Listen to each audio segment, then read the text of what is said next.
qolaman. Mangu degan she'rlar, o'sha Rajesh Kapur she'rlar. Rahmat aniga mana. Ha, Raskapurda ham 90 qabrdan nur yog'sin, joy jannatda bo'lsin. O'zbekistonimizning do'sti edi. 97 Muhammad Hamdam buni qo'shiqlarini kuylab aytgandi. Ha, 99. Hindistonda yo'qotib, bu kishini Shunga bir telefon ko'ring, men tushunmadim. O'zbekistonda topdim degan edi. Mana shu so'zlari har doim quloqimizda yangraydi. Rahmat O'sha do'stlik. nimani, Erkin Vohidov she'rlari bor. 40 ta soching pilik tolasiga, qani 40 ta sochida pilik tola bo'lardi. Har bir tolasiga o'zgalarni ko'ngli chirmash bo'lmasin. Yorni oftob deydi erkin kuymagan hijronida. Oftobgo erkinu undan diling g'ash bo'lmasin. Rahmat. Oltariqli Erkin Vohidov.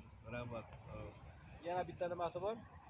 Nechun husnu sadoqatni, nechun husnu latofatni egiz tug'mabdi bu olam. Tabiat qasdidir yoki xatosi. Ya'ni chiroylik bilan sadoqatni birga tug'magan deyapti. Chiroyi borda sadoqati yo'q, nimani vafosi yo'q. Rahmat. Shuni tabiat atayna qilganmikin yo qasddan qilganmikin yo bilmay qilganmikin deb Rahmat. Rahmat. aynaqa Yashang. sog' bo'ling, salomat bo'ling.